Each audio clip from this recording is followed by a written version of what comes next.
अस्सलामुअलैकुम, आप देख रहे हैं फखर न्यूज़ और मैं हूं सादिया बतौल। सबसे पहले शामिल करते हैं आज के अहम खबरें। गढ़ी खुदा बख्श में दफन 2 लाशों के सदके पूरा सिंध अपनी कुर्बानी देगा तो कहीं जाकर इन कब्रों से कोई शहर रोशन होगी। रिपोर्ट महनाज शाह। गुलाम भारो का 6 साल कबल निकाह हुआ। शहर के तशद्दुद से तंग आकर पुलिस स्टेशन गई और दारुल अमान भेज दिया गया। शहर ने कारोकारी का इल्ज़ाम लगा दिया।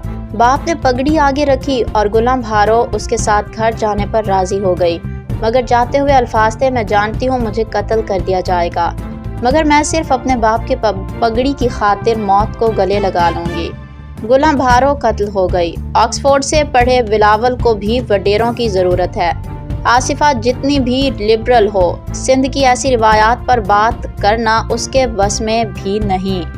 बख्तावर के बच्चे उन्हीं वडेरों के रहनुमा बनेंगे और कायरा जैसे क्रेडिबल सियासतदान उनके भी पीछे खड़े होकर जमहूर सिखाएंगे। सिंध जिंदाबाद, गुलाम भारो सदा जिंदा रहेगी। फिल वक्त के लिए इतना ही। मज़ीद खबरों की अपडेट के लिए जुड़े रहिए फखर न्यूज़ के साथ।